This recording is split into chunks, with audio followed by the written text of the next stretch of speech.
पार।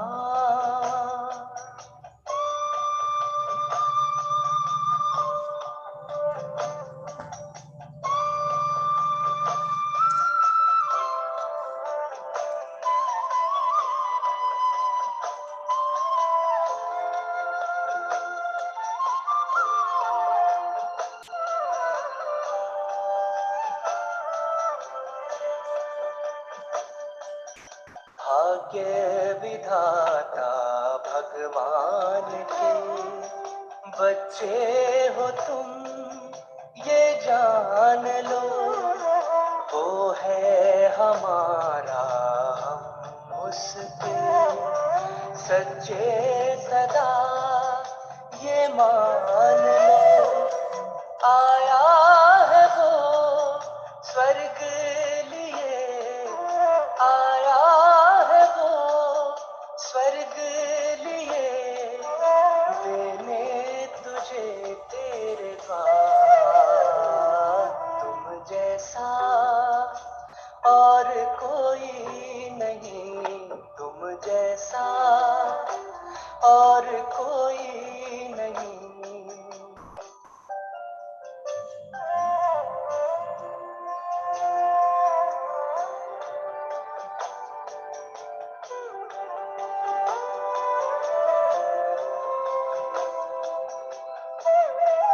Sorry. सफलता की विधि और परखने की शक्ति। सफलता की विधि पाने के लिए हमें क्या करना चाहिए, परखने की शक्ति कितनी जरूरी है। तो हम शुरू करते हैं अभी। सभी स्थिर होके बैठेंगे, एकदम शांत होके बैठेंगे। देखो, आज हम देखते हैं हर कोई चाहता है जीवन में सफल कैसे हो, क्योंकि सफलता सबके जीवन के लिए बहुत जरूरी। इस बारे में बात करेंगे। तो उसके लिए क्या क्या जरूरी है। तो सफल व्यक्ति हर कोई चाहता है। तो सबसे पहले हम जानेंगे कि सफल कैसे हम समझते हैं। जिसके पास मनी पावर है या मसल्स पावर है, तो उसको ही हम क्या समझते हैं कि सफल व्यक्ति है। साधारणतः मनुष्य की ये एक परिभाषा है कि जिसके पास बहुत ज्यादा पैसा है या जिसके पास पावर है, शक्ति है, तो वो ज्यादा सफल है। लेकिन हम देखते हैं कि इतना भी पैसा है, कुछ भी है, लेकिन बहुत सारी बीमारी है, संबंधों में तनाव है। ये सारी बातें हम देख रहे हैं आज। तो हम सच में ये इसको हम कहेंगे कि ये सफल व्यक्ति है या सच में ये सफलता पूर्वक जीवन जी रहे हैं। मुझे तो नहीं लगता कि ऐसा कुछ है कि सच में ये लोग सफल जीवन जी रहे हैं। तो क्यों ना हम सफलता की सच्ची और सही परिभाषा देखेंगे कि सफलता खुद के लिए कितनी जरूरी है और दूसरों के लिए भी अपने से सफलता कितनी जरूरी है। जैसे हम देखेंगे कि स्वयं की सफलता के लिए हमें आत्मा के 7 गुण तो हम सभी जानते हैं।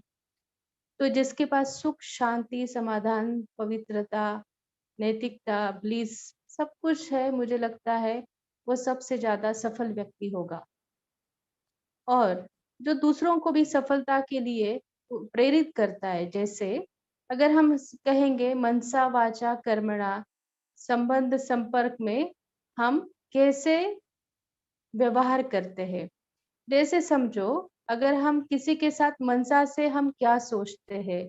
अगर हम मनसा से सोचेंगे, उसके बारे में कुछ नफरत है, हेट्रेट है, कुछ घृणा है, तो हम क्या दे रहे हैं उसको, कुछ अच्छा दे रहे? मुझे तो नहीं लगता कुछ अच्छा दे रहे हैं। तो हम दूसरों के लिए भी सफलता जैसा जीवन जीने के लिए प्रेरित करें, खुद भी जिए और दूसरों के लिए भी प्रेरित करना चाहिए। तो उसके लिए मनसा से भी बहुत अच्छे संकल्प दूसरों के लिए निकलने चाहिए। फिर दूसरा आता है, मनसा तो हो गया, फिर कर्मणा में हम कैसे व्यवहार करते हैं, कैसे कर्म करते हैं। कोई मन में कोई मनमुटाव होके या कुछ दिल शिकस्त होके रहते हैं या कुछ कर्मणा करते हैं तो मन में कुछ बुरे बुरे नफरत वाले संकल्प तो नहीं चल रहे।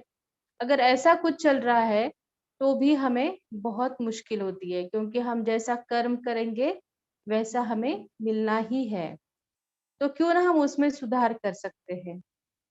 फिर तीसरी बात आती है वाचा से। हम वाचा के साथ मतलब हमारे वाणी से हम किसी को दुःख तो नहीं दे रहे हैं, क्योंकि अगर हम किसी को दुःख दे रहे हैं, तो वो भी तो हमें दुःख ही तो देगा, वो थोड़ी ना सुख दे सकता है। तो हमारे लिए ये मनसा वाचा कर्मणा संबंध, हम अपने संबंधों के साथ कैसे निभाते हैं? कोई बोझ वाला संबंध है या कैसे संबंध है? तो प्रेम से निभाते हैं या घृणा से निभाते हैं? ये बहुत सारी महत्वपूर्ण बातें हैं। अगर हम समझेंगे, अच्छे से जी रहे हैं, अच्छा संबंध संबंध बना रहे हैं, तो ये बहुत अच्छी बात है। लेकिन अंदर से बस घृणा है, नफरत है, एक दूसरे के लिए बहुत जलन की भावना है, तो क्या फायदा होगा? तो संबंधों में भी बहुत अच्छा मधुरता आनी चाहिए। तो फिर उसके बाद आता है मनसा वाचा कर्मणा संबंध संपर्क। जो हमारे संपर्क में आते हैं, समाज में हम रहते हैं, तो समाज में भी हम जाते हैं आते हैं, जहाँ पे हम काम करते हैं, वहां पे भी हम क्या करते हैं, उनके साथ कैसे व्यवहार करते हैं। मुझे लगता है इन सब बातों में अगर हम सफलतापूर्वक संबंध बना सकते हैं, एक दूसरे के लिए अच्छे बोल बोल सकते हैं, तो यही सफलता है। क्योंकि अगर ये नहीं होगा, खाली आपके पास पैसा है, पावर है, मसल्स पावर्स है, कुछ भी है, लेकिन अगर अंदर ही अंदर कुछ घुटन है, अंदर ही अंदर कोई नफरत है, दूसरे के लिए जलन है, तो मुझे नहीं लगता कि वो आदमी कभी सफल हो सकता है। या ऐसे लोगों को कोई बीमारी हो सकती है, हम सब कुछ है घर में लेकिन अच्छा सा भोजन नहीं कर पाते हैं। तो ऐसे लोगों के लिए भी हम क्या कहेंगे, उसके पास सफलता तो नहीं होगी।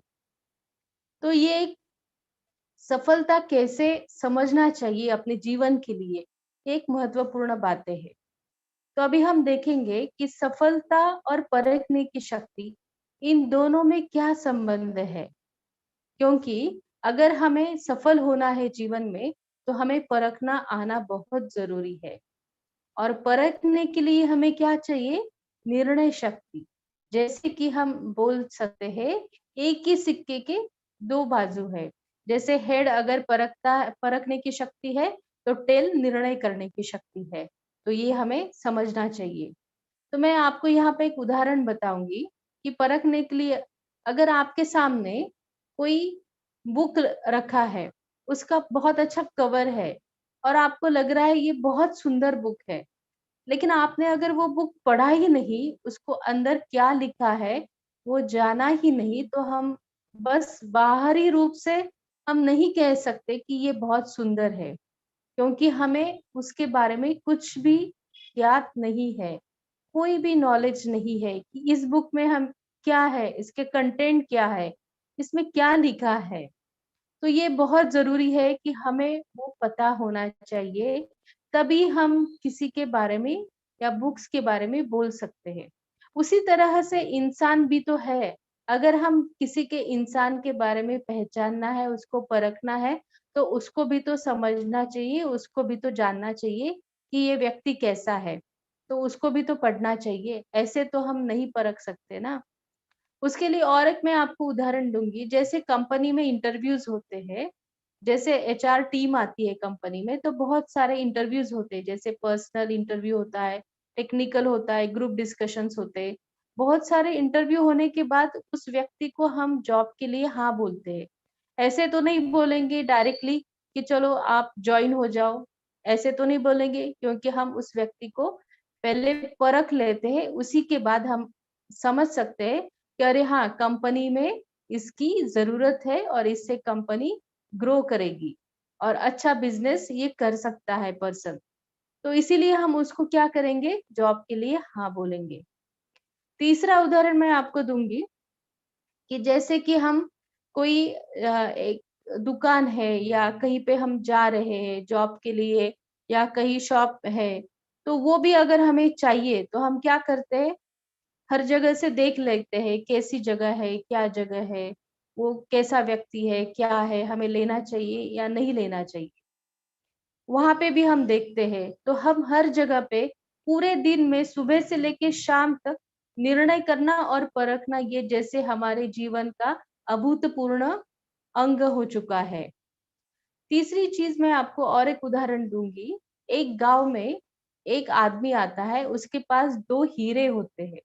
दोनों हीरे बहुत ही सेम होते हैं। तो राजा को बोलता है कि राजा, आप इसमें से बताओ कि असली हीरा कौन सा है और नकली कौन सा है। तो राजा बोलता है, मैं तो नहीं बता सकूंगा। प्रजा से पूछते हैं, कोई तैयार है तो बता दो। तो वहां पे एक अंधा व्यक्ति बैठा होता है। वो कहता है, मैं चेक करता हूँ या मैं देखता हूँ। तो जब वो देखता है तो वो बोल देता है कि ये असली हीरा है। तो सच में वो असली ही होता है। तो राजा पूछता है उसको कि अरे, आपने कैसे इसको समझ लिया कि ये असली है या नकली है। तो उसने कहा कि अरे, ये तो समझ में आता है, क्योंकि असली जो हीरा होता है वो ठंडा होता है और नकली हीरा जो होता है वो गर्म होता है। तो ये जिसको परखने की शक्ति है, वो बहुत अच्छा निर्णय भी कर सकता है। तो हमारे लिए जो सफलता मिलनी चाहिए, साथ-साथ परखने की शक्ति और निर्णय शक्ति होगी, तभी सफलता मिलेगी। तो अभी हम देखेंगे परखने की शक्ति के लिए हमें क्या ज़रूरी चीज़ें चाहिए अपने जीवन के लिए। जैसे हमें भगवान ने 2 चीज़ें मुफ्त में दी है। एक है बुद्धि और दूसरा है फ्रीडम। बुद्धि मतलब विवेक और फ्रीडम मतलब आप जो चाहे वैसा कर्म कर सकते हो। ये भगवान ने हमको बाय बर्थ, जन्म से ही हमें दिया है। ये गिफ्ट है हमारे लिए। तो हम इसका कैसे यूज़ करते हैं, ये हमारे ऊपर डिपेंड है, या हम कैसे सोचते हैं, ये हमारे ऊपर होगा। तो अगर हमारी बुद्धि साफ, सुधरी, स्वच्छ होगी, तो हम क्या कर सकते हैं? बहुत अच्छा सोच सकते हैं। अगर हमारे मन में संकल्प चल रहे हैं, लेकिन निर्णय तो बुद्धि को लेना है ना, मन तो संकल्प तो करेगा ही। ऐसे तो नहीं है खाली बैठेगा तो भी सोचता रहेगा, बिजी रहेगा तो भी कुछ ना कुछ सोचता रहेगा। जैसे कि 1 मिनट में 30 से 35 संकल्प तो आते हैं नॉर्मल पर्सन में। तो हम जानते हैं कि बिना संकल्प से व्यक्ति रह नहीं सकता, क्योंकि भगवान ने भी तो संकल्प से ही दुनिया शुरू की है।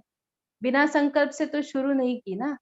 तो इसी तरह से अगर हम चाहते हैं कि हमारे मन में संकल्प तो आए, लेकिन वो अच्छे हो, सकारात्मक हो, तो उसके लिए हमें क्या करना चाहिए?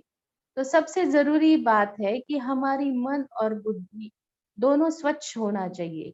जब इसकी सफाई होगी, तभी हम कुछ अच्छा देख सकेंगे। अगर मन में बहुत ज़्यादा व्यर्थ संकल्प है, व्यर्थ चीज़ें हैं, तो हम दूसरे को पहचान भी नहीं पाएँगे। जैसे हम व्यवहार करते हैं, काम-काज करते हैं, कहीं जॉब करते हैं, सेवा केंद्र पे रहते हैं, घर पे रहते हैं, तो हमें कुछ ना कुछ तो करना ही पड़ता है। दिन भर हमें कुछ ना कुछ निर्णय तो लेना ही पड़ता है।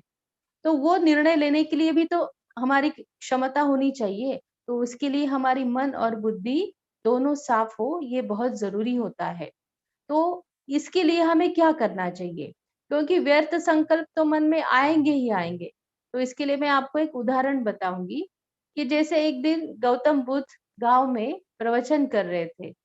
तो वहाँ पे एक आदमी आ गया और बहुत गुस्से में था और इतना उसको भला बुरा बोल दिया गौतम बुद्ध को और वहां से चला गया। फिर उसके बाद जब उसका गुस्सा शांत हो गया, तो फिर उसको रियलाइज हुआ, अरे, मैंने तो महात्मा बुद्ध का बहुत अपमान कर दिया और मैंने बहुत अच्छा बुरा, बहुत गंदा कुछ बोल दिया उनको। तो मुझे उनसे मिलना चाहिए। तो फिर वो दूसरे दिन वहीं पे, जहाँ पे प्रवचन होता था, वहीं पे चले जाते हैं। लेकिन वो वहाँ पे होते नहीं, क्योंकि वो उस गाँव को छोड़ के कहीं और गाँव में निकल जाते हैं। तो फिर वहाँ पे जब देखते हैं, तो वहाँ पे उनका सत्संग प्रवचन चल रहा है। तो वो आदमी जिसने बहुत कुछ बोला था, वो जाके बहुत रोना शुरू कर देता है। तो महात्मा बुद्ध कहते हैं, अरे, आप क्यों रो रहे हो? मुझे समझ में नहीं आ रहा है। तो फिर वो बोलते हैं कि नहीं, मैंने कल आपको बहुत कुछ गंदा कुछ ऐसे बोल दिया, जो मुझे अच्छा नहीं लगा और मुझे रियलाइज़ हुआ कि ये बात अच्छी नहीं है। तो फिर वो बोलते हैं, ठीक है, आपको समझ में आ गया, पश्चाताप तो हो गया। अभी कल की बात है, आज तक आप सोच रहे हो। मतलब उसको आप कितना पकड़ के रखा है आपने, तो उसको छोड़ दो तभी के तभी। उसको पकड़ के रखो नहीं, आज का दिन, अभी का दिन उसको देखो, क्यों उसको पकड़ के रखा है। तब उसको रियलाइज होता है कि सच में महात्मा बुद्ध कितने महान हैं, कि इतनी मैंने कुछ बहुत बुरा बोला फिर भी उन्होंने अपने मन में नहीं रखा और उन्होंने मुझे माफ कर दिया। उसी तरह से हम क्या करते हैं कि हमारे जीवन की जो भी पुरानी बातें हैं, पास्ट जो बीती हुई बातें हैं, उसको हम पकड़ के रखते हैं।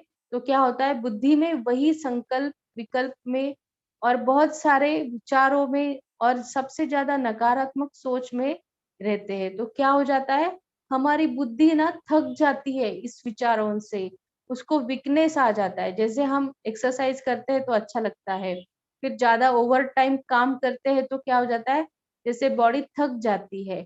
उसी तरह से जब मन भी और बुद्धि भी बहुत ज्यादा सोचता है ना, तो फिर वो थक जाता है और फिर थकने के बाद वो कुछ अच्छा डिसीजन नहीं ले पाता है और ना ही अच्छे से परख सकता है। तो हमें क्या करना चाहिए इन सब बातों के लिए? तो हमें ये करना है कि अपनी बुद्धि की जो भी किचड़ा बना हुआ है, जो भी गंदगी बनी है, जो पुरानी बातों है, उसको भूल जाना है, पुरानी बातों को लॉक लगाना है और आज अभी के जीवन में जीना है और फ्यूचर के बारे में हमें अच्छा सा प्लानिंग करना है। तभी हमारा जीवन अच्छा हो सकता है। क्योंकि हमारे मन में जो संकल्प आ रहे हैं, वो दोनों ही आने चाहिए, सिर्फ प्रेजेंट का और ज्यादा से ज्यादा फ्यूचर के बारे में। और जिसका प्रेजेंट अच्छा होता है तो नेचुरली उसका फ्यूचर बहुत ही अच्छा होता है।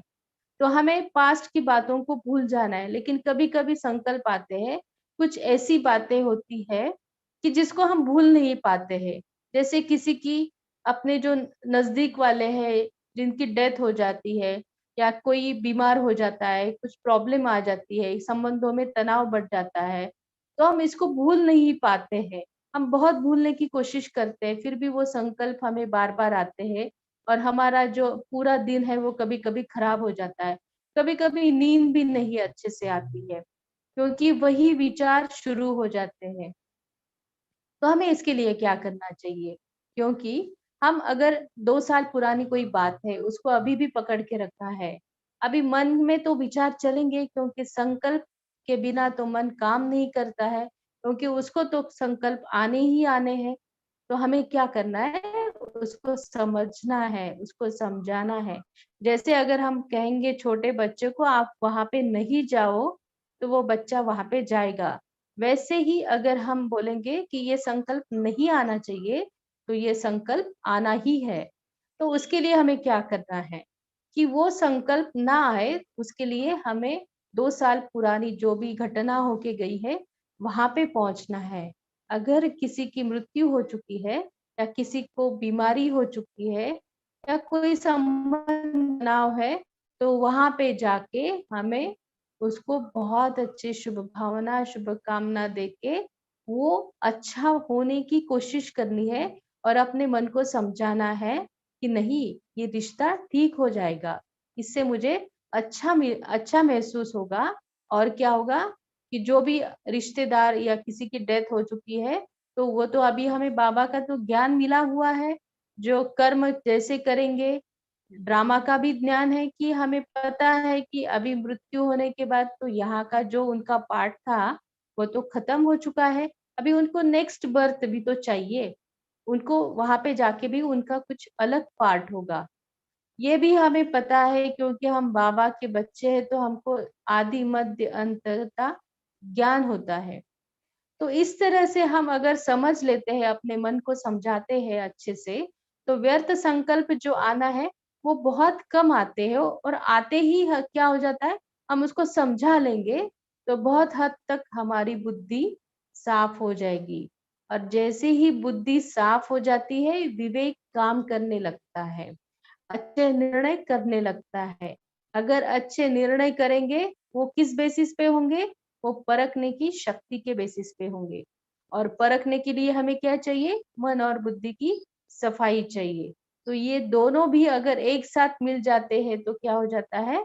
सफलता मिलनी ही मिलनी है।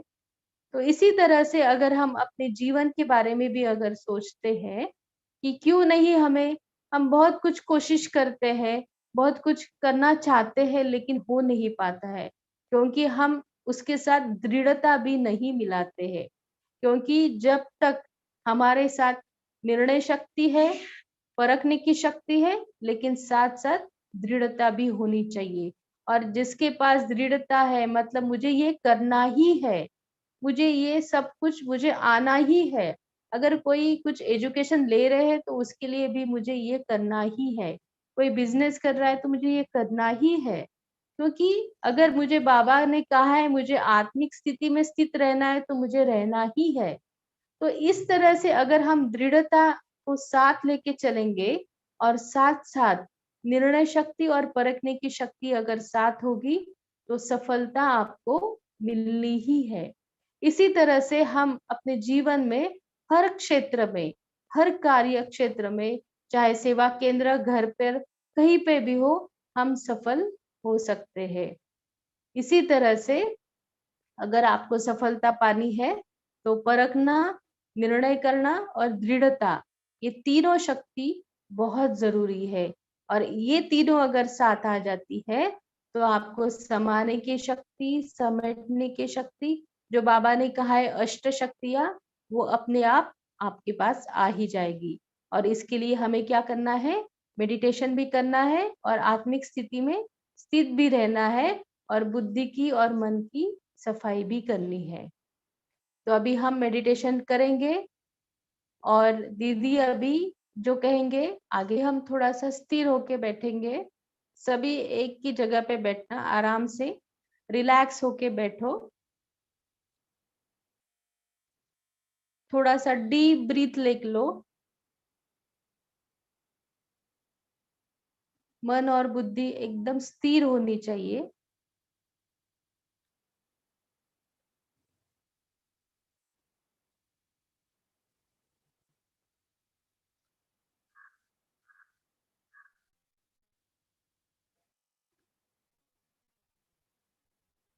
धीरे-धीरे अपने बॉडी को थोड़ा रिलैक्स करो।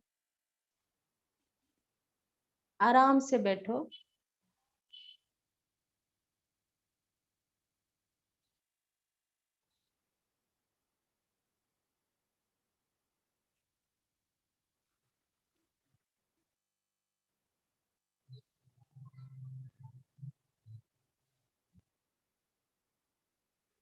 मन शांत रखो।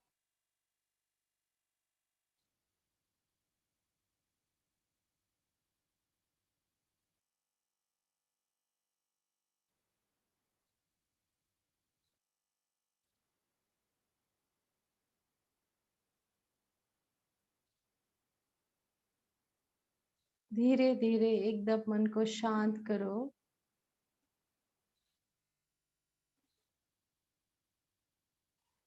और महसूस करो, मैं एक आदि अनादि ज्योतिर्मय आत्मा हूँ।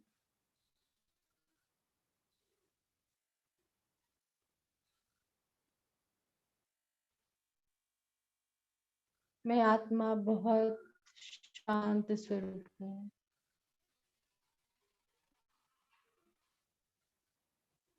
मैं आत्मा पवित्र हूँ।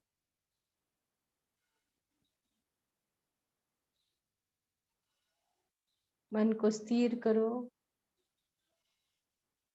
मेरा मन शांत हो चुका है। मन में कोई संकल्प नहीं है।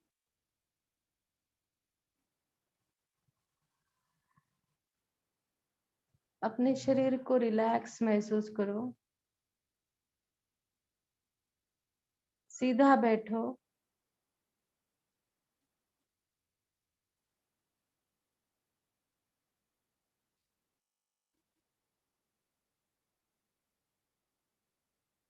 धीरे धीरे मेरे मन के सारे संकल्प कम हो गए हैं, ऐसा सोचो।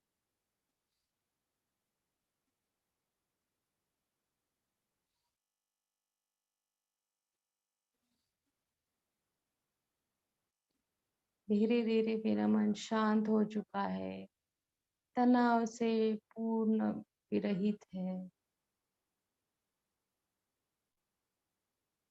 मैं आत्मा शक्ति पुंज हूँ।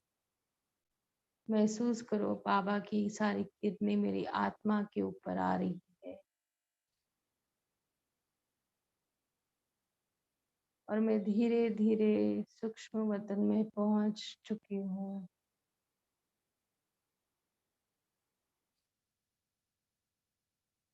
वहां पे सामने बाप दादा खड़े हैं।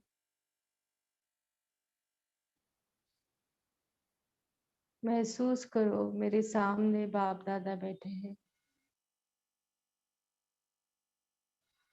मेरा मन शांत हो चुका है।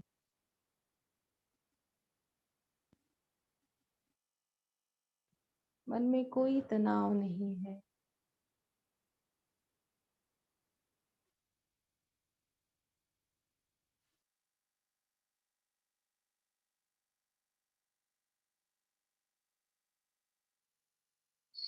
सूक्ष्म वतन में बाप दादा मेरे सामने है और मुझे आत्मा में बहुत सारी शक्तियां भर रहे हैं।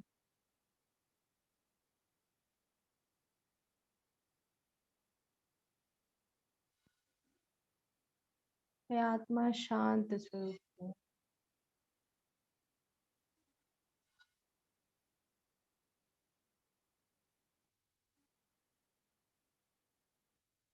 मेरे आत्मा में बाबा से बहुत सारी शक्तियां आ रही है।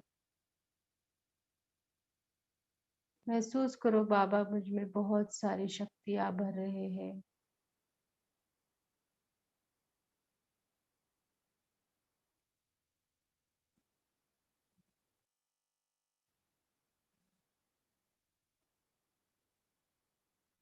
मैं आत्मा शांत स्वरूप हूँ।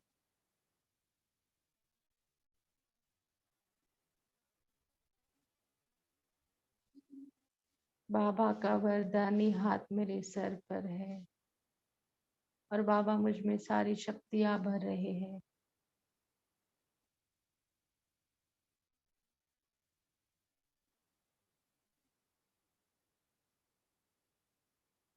धीरे धीरे मैं सूक्ष्म वतन से आगे मुक्ति धाम तक पहुंच रही हूँ, जहाँ पे मैं अपने आत्मा को साइलेंस महसूस कर रही हूँ।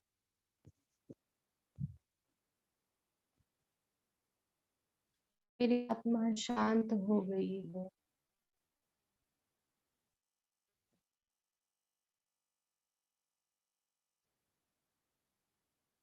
मेरी आत्मा में बहुत साइलेंस की शक्ति आ चुकी है। जो मेरा निवास स्थान है आत्मा का, मैं वहां पे पहुंच गई हूँ।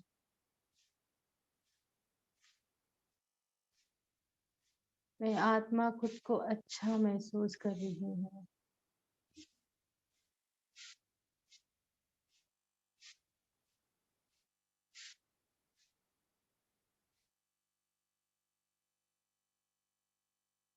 मैं परम धाम में, जिसको मुक्ति धाम भी कहते हैं, मोक्ष धाम भी कहते हैं, वहां पे आत्मा स्थिर हो गई हूँ।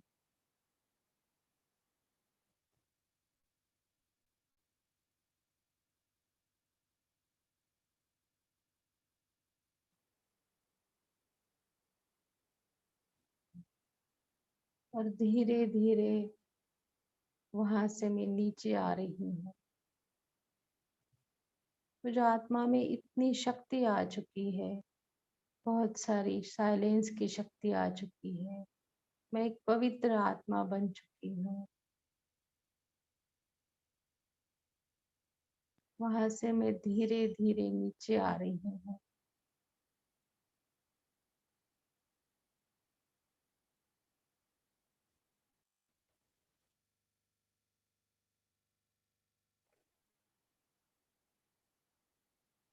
अभी मैं गोल्डन एज में पहुंच चुकी हूँ।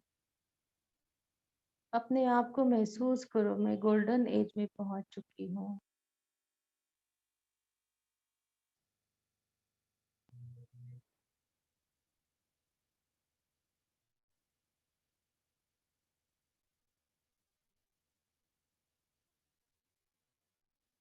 वहां पे मैं सतो प्रधान 16 कला संपूर्ण बहुत पवित्र आत्मा थी। वहां पे मैंने 2500 साल आत्मा ने अपना जीवन व्यतीत किया है।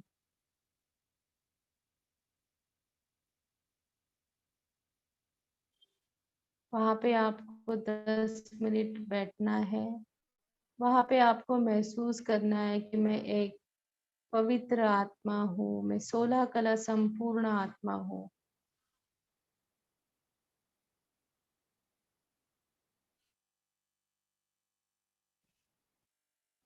और इसको ही हम स्वर्ग कहते हैं, इसको ही हम पैराडाइज कहते हैं। यहाँ पे हम एक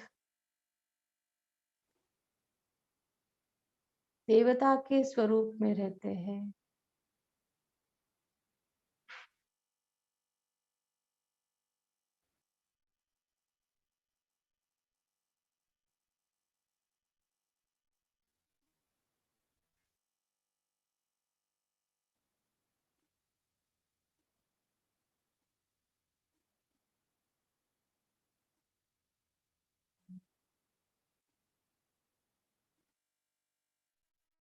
यहाँ पे आपको बैठना है 10 मिनट तक और महसूस करना है कि मैं देवता बन चुका हूँ या बन चुकी हूँ।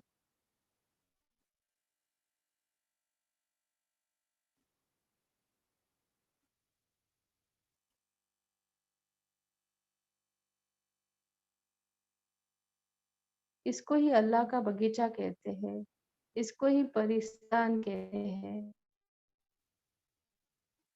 यहाँ पे आत्मा बहुत खुश रहती है और संपूर्ण सतो प्रधान अवस्था में रहती है। यहाँ पे हम देवता स्वरूप समझते हैं अपने आप को।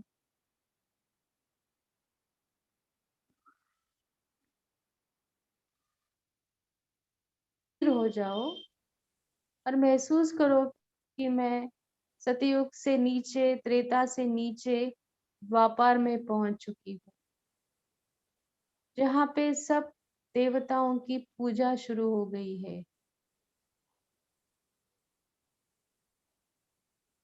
यहाँ पे हम देख रहे हैं कि सब देवी देवताओं की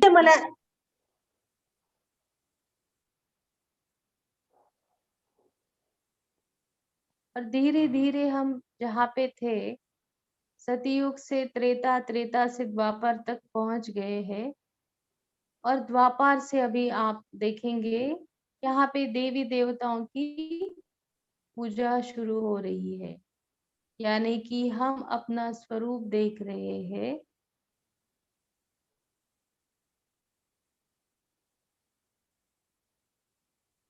कि हमारी ही पूजा हो रही है। हमारे बारे में बहुत कुछ लिखा जा रहा है, बहुत सारे ग्रंथ लिखे जा रहे हैं। हम यहाँ पे थोड़ा स्थिर होके बैठेंगे।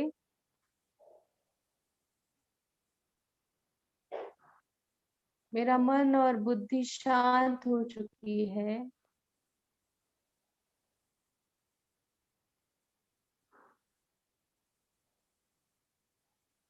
धीरे धीरे हम द्वापर से लेके संगम युगी ब्राह्मण बन चुके हैं, जहाँ पे परमात्मा का अवतरण भूमि कहेंगे या अवतरण होता है। इसको ही हम संगम युग कहते हैं, जहाँ पे हम ब्राह्मण बन चुके हैं, जहाँ पे हमें परमात्मा अनुभूति होती है, परमात्मा का मिलन होता है आत्मा से और आत्मा बहुत पुलकित हो जाती है कि स्वयं भगवान हमें मिला है। तो संगम युग में हम आए हैं, अभी अभी हम संगम युग में हैं और ब्राह्मण बन चुके हैं।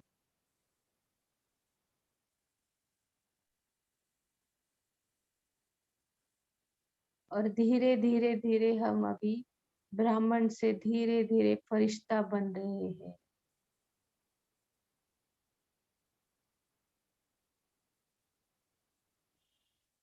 फरिश्ता इतना बन चुके हैं कि अभी हम आकाश में उड़ रहे हैं। कहते हैं फरिश्ता जहाँ पे होता है, वहाँ पे कोई भी बीमारी नहीं होती, वहाँ पे सिर्फ खुशी और खुशी रहती है। तो अभी हम फरिश्ता बन चुके हैं और फरिश्ता स्वरूप हमारा लेके हम आकाश में भ्रमण कर रहे हैं। हमारे में इतनी सारी पवित्रता आ चुकी है कि वो पवित्रता हम पूरे आकाश में,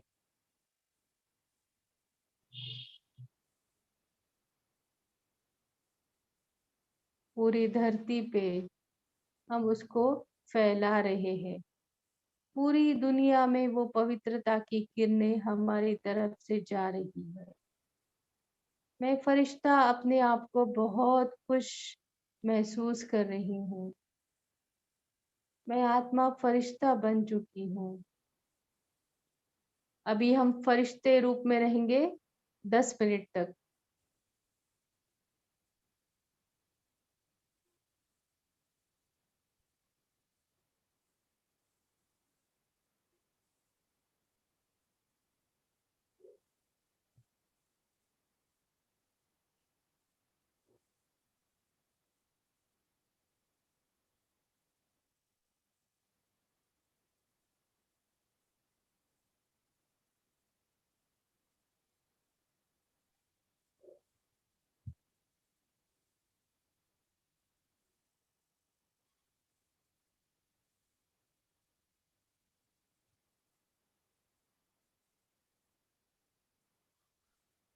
मैं आत्मा फरिश्ता हर जगह पे बहुत खुशी बांट रही हूँ।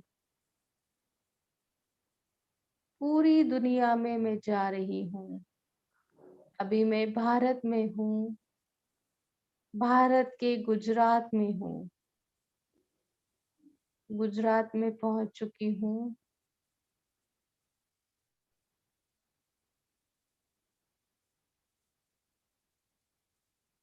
और वहाँ पे बहुत सारे लोगों को मैं बहुत खुशियाँ बांट रही हूँ। मेरे से जो पवित्रता की किरणें जा रही है, वो उनको बहुत अच्छा महसूस हो रहा है। उनकी सारी बीमारी कम हो गई है, सारे दर्द कम हो गए हैं। मैं गुजरात के पूरी जगह पे घूम रही हूँ। मैं फरिश्ता अपने आप को बहुत हर्षित महसूस कर रही हूँ। धीरे धीरे मैं राजस्थान की तरफ जा रही हूँ। राजस्थान के जो भी मरीज है, जो भी व्यक्ति है, उन सबको मेरी तरफ से बहुत सारी खुशी दे रही हूँ। मेरी पवित्रता की किरणें हर जगह पे फैल रही है।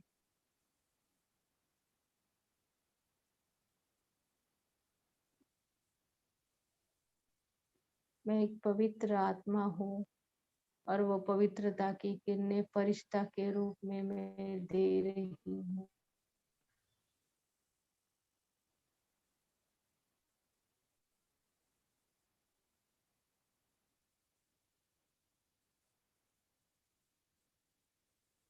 अभी मैं महाराष्ट्र में पहुंची हूँ।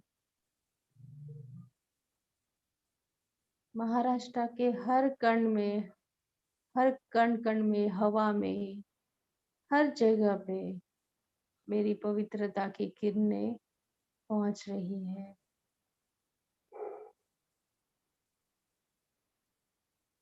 और मैं फरिश्ता हर जगह पे बहुत खुशियाँ बांट रही हूँ।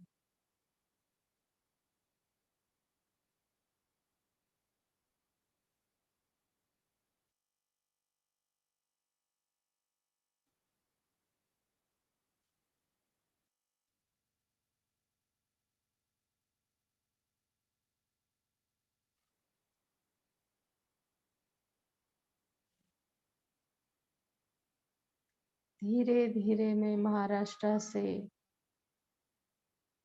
हर जगह से जा रही हूँ और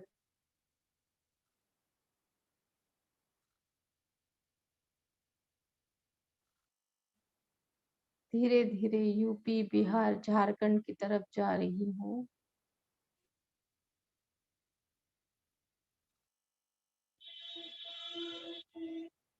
वहाँ पे सब लोगों को मैं बहुत शुभ भावना, शुभकामना दे रही हूँ। मेरा फरिश्ता रूप लोगों को बहुत खुशहाली दे रहा है।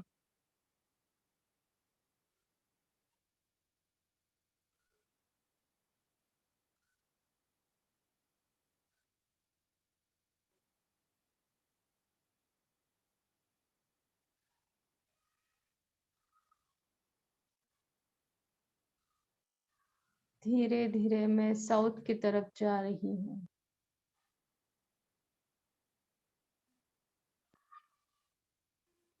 वहाँ के लोगों को भी बहुत खुशियाँ दे रही हूँ।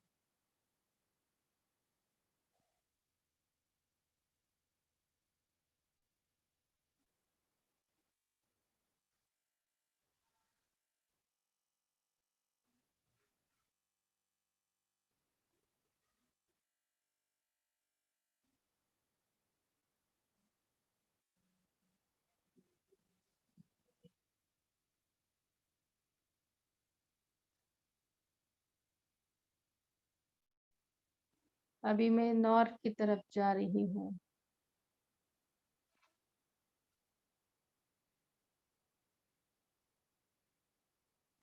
मैं फरिश्ता सबको बहुत प्रेम, दया, करुणा दे रही हूँ। सबको बहुत शुभ भावना, शुभकामना दे रही हूँ।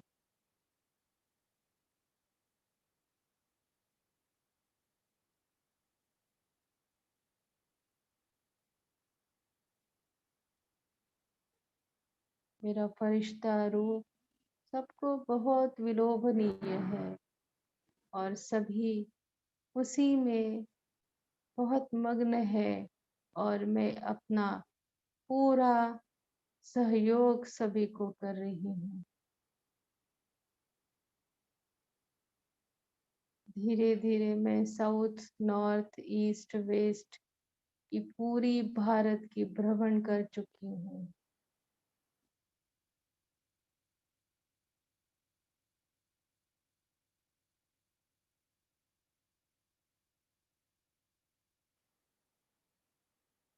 और इस तरह से मेरा फरिश्ता रूप पूरे भारत में बहुत हर्षित, बहुत सुखदाई है।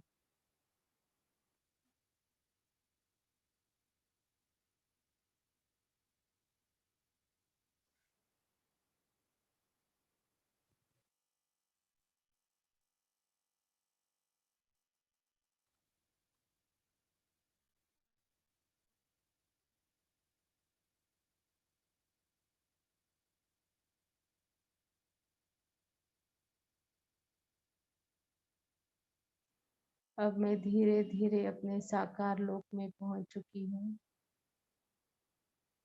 जहाँ पे मैंने अपना शरीर छोड़ा था।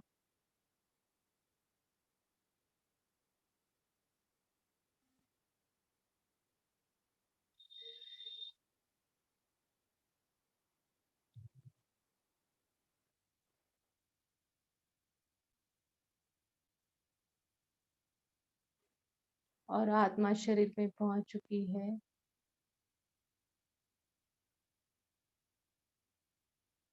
और मन ही मन बाबा को बहुत शुक्रिया कर रही है।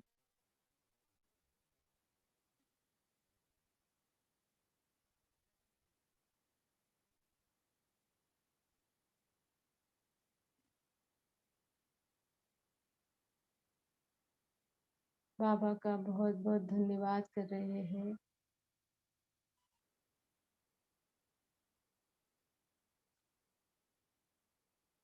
बाबा ने जो हमें आदि मध्य अंत का ज्ञान दिया है, उसका हम बहुत बहुत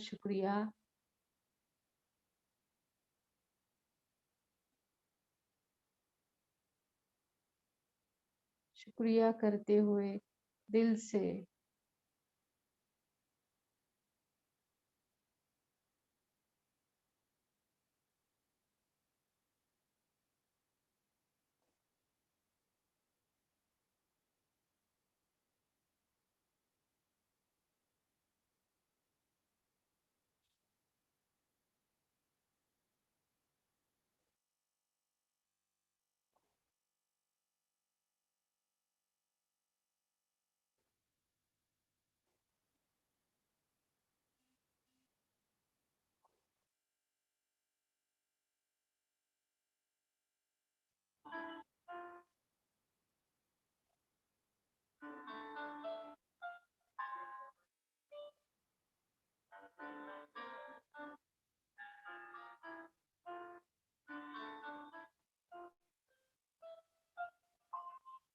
नैनों से छलके प्यारो बाबा, नैनों से छलके प्यार, आए है सुख संसार बाबा, आए है सुख संसार। निर्मल निर्मल निर्णय आती, भाल में है सौभाग्य सजाती, तिलक लगा सदा विजय का, शक्ति अनूठी है वर जाती, प्यार से रहे निहारो बाबा, प्यार से रहे निहार। नैनों से छलके प्यारो बाबा, नैनों से छलके प्यार, आए है सुख संसारो बाबा, आए है सुख संसार।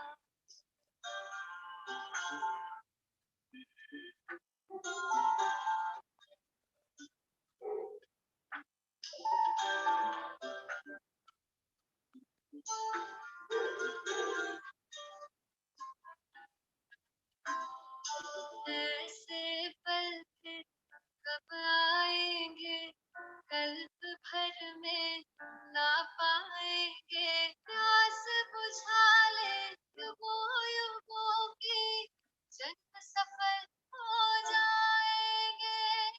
कितने किए उपकार ओ बाबा, कितने दिए उपहार, नैनों से छलके प्यारो बाबा, नैनों से छलके प्यार, आए है सुख संसार बाबा, आए है सुख संसार।